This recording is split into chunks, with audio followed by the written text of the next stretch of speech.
Hi, I'm Kim, and you're watching Kim Wilson TV. My channel is dedicated to helping victims of narcissistic abuse get free and stay free. Before I get going with this video, we, as in me and Marley, would like to thank our friends at the channel, Susanna, Willa, and Sharon, very much for your donation to our channel's PayPal account. All donations to the channel in the month of December are going towards some much needed surgeries and a new wheelchair for Marley. Marley's just had his diaper changed in the bath and he's looking real handsome. Say thank you. Thank you. I'm not exactly sure how to describe this narc maneuver exactly, but this was a very repetitive thing in my relationship with Trevor. So Trevor would do some stupid thing, something that would cause me to feel completely destabilized in the relationship. It would cause, a question to come up that I needed answered. For example, I jump in the truck and there's some girl's lipstick tube, in the holder there, or there's some girl's underwear in my laundry all of a sudden. I mean, something would come up and I would, take the underwear and say, hello? These aren't mine. Where'd these come from? That question would never get answered. And what would subsequently happen, of course, was then this huge chaotic event. He would create some kind of smoke screen, a shitstorm, something huge and epic. And of course, that second event would completely disappear out the first one, because now the new event was so much bigger and more epic, and the other one would pale in comparison. So it always got swept under the carpet. In the second chaotic, houses burning down event, I would be blamed for everything. I would be accused of everything imaginable. So that second event would serve as sort of the catalyst for me to feel bad, for me to feel guilty and shamed and humiliated, and to be questioning, did I really see that? Did I really hear that? Is this really some random underwear in my hand? Maybe I'm tripping balls, like maybe I'm hallucinating. Why am I so jealous? Just the insanity of it, the absolute utter madness of it. But this second bigger event would then be diminished by me assuming responsibility, blaming myself, now apologizing, begging him for forgiveness. Oh God, I don't know why I'm so fucked up.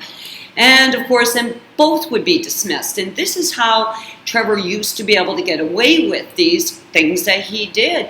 Is it all got bigger and weirder and stranger until I was blamed for all of it, drowning in a state of utter confusion and total mindfuckery. I would be the one apologizing, so both events would just vanish. Now, of course, in retrospect, looking back on this, the questions never got answered, and the questions lingered on till the questions just, piled up, and none of them got answered because of this narc defense mechanism that he would put into play. And I never had any evidence. There was never any evidence. Why?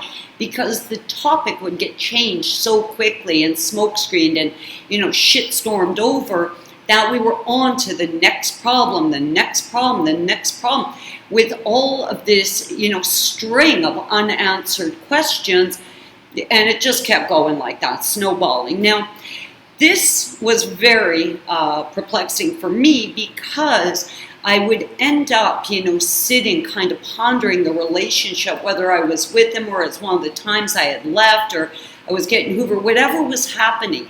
And I'd be thinking, wait a minute, what about that time? And, oh yeah, and there was that thing, and whatever happened about that, and there'd be all kinds of unanswered questions. And I think, oh, let it go, Kim. There's no evidence. There's no evidence. And this lack of evidence can drive, victims pretty batty, because there's something creepy and sneaky and covert going on, and it just seems to slide around the corner before you can get a really good look at it. And this would happen over and over again to me, and there was never any evidence. And I was very angered and very frustrated looking for the evidence. And I think many of us become like private detectives, creeping their phones, creeping their computers, checking their pockets, looking through their wallet, checking the car, because we know something's going on. We just can't put our finger on it. And this lack of evidence was driving me nuts for 5 years. Though I knew in my heart of hearts something was wrong. I knew he was cheating. I knew he was lying. I knew there was something so horribly wrong. I felt like he was plotting against me. I felt like I was under attack. But I never seemed to be able to get my finger on it and say, yes, this is it. The physical evidence was lacking, and I want to talk about the physical evidence today and where I believe the physical evidence actually lies. Now, typically on any given subject, I kind of look back on my personal experience, I reflect on my personal experience, I take your comments and emails very seriously, and it kind of paints a picture for me. But on this topic of that evidence quest and how we find the evidence, there's no information out there. I've researched this to absolute exhaustion. And so this is really not a fact or physical evidence-based theory.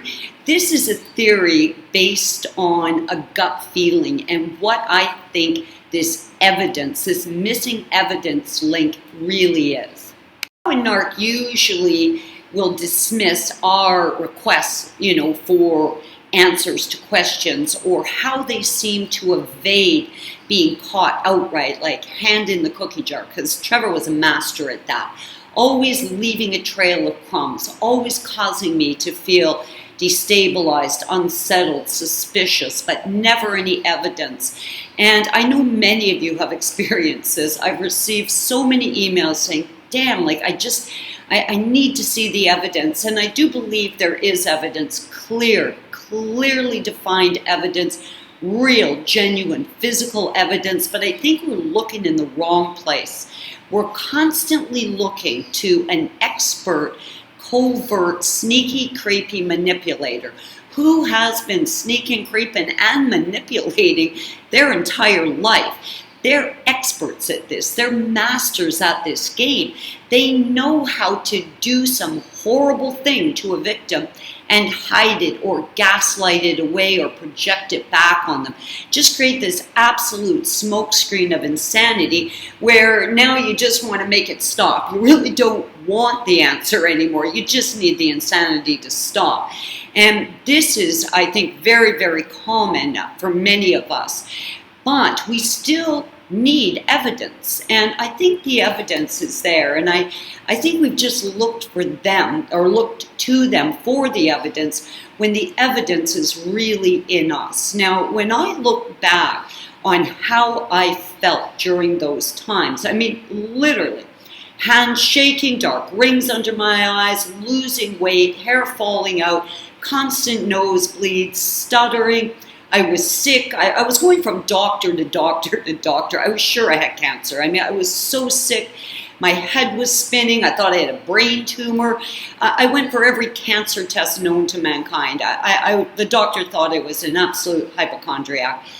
But nothing ever came back as a result of all that testing. And God, was I sick. But I'll tell you, as soon as I got away from Trevor, all of those symptoms disappeared. I was no longer sick, and I started getting stronger and stronger by the day. And I think this has happened to many of us. And that is evidence. There is physical evidence there that something bad is happening in our lives. When being around someone that we love and who supposedly loves us is causing us to believe we have a brain tumor, that's evidence. There's genuine physical evidence there that something is terribly wrong, and we need to get away from it. Another one that I really saw as real physical evidence was this sick, turning feeling in my stomach, like I just wanted to puke, like I was always afraid, high anxiety, feeling so hyper stressed out, feeling like I was on eggshells. afraid to put anything down on the counter or, speak out of turn or just everything. I was absolutely frightened all the time. Normal, healthy relationships do not cause people to feel this way. There's something gravely wrong, and this feeling in the pit of our stomach, this too is very real, manifested physical evidence. This is something tangible. This is something that tells us something is horribly wrong. Now, when I'm talking to friends here from the channel on Skype or on the phone or the Facebook Messenger, and they say to me, Kim, I need the evidence. If I could just find the evidence. And I've started to ask people, how do you feel? Because I'm hearing victims of narcissistic abuse say the same thing over and over and over again. Now, in a sane world, I would say that evidence and facts don't care about your feelings. Feelings are not evidence and facts. Facts don't have an opinion. Facts don't, teeter on one side of the fence or the other. A fact, physical evidence, is just that, full stop. It's nothing more. It's not open for debate. It's not questionable. Physical evidence and facts are just that. But in our situation, when thousands and thousands of people who speak different languages, who are of different ethnic backgrounds, different economical situations, different educational backgrounds from the far corners of the planet, are all collectively having the same experience, all having the same feelings. Does this feeling now become physical evidence?